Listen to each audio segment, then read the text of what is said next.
Isang ginang sa Maguindanao ang pinatay umano ng sarili niyang mga anak. Todo tanggi naman ng mga sospek sa paratang. Balitang hatid ni Ian Cruz.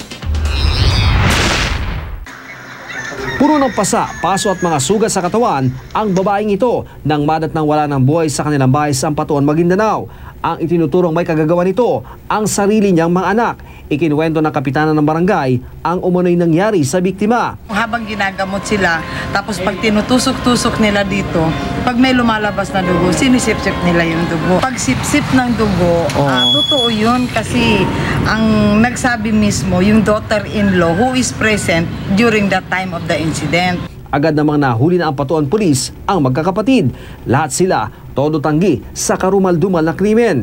Gagamutin lang daw sana nila ang kanilang nanay matapos umanong sapian ng kakambal niya raw na buhaya. Kasi ako, nagtaka din ako kung bakit gano'n ang nangyari. Ang nalaman ko lang dyan, namatay na siya.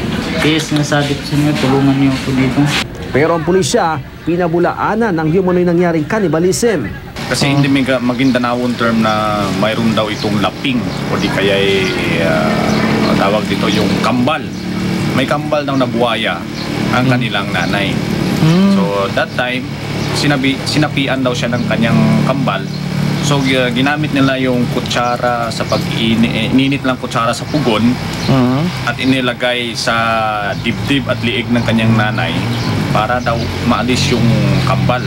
Ang asawa naman ng biktima, wala na raw nagawa para pigilan ang kanyang mga anak. Kung minsan parang nakatatakot yung mga aksyon nila. Sinampanan ng kasong parricide ang magkakapatid. Damay na rin ang kanilang ama. Ian Cruz, GMA News.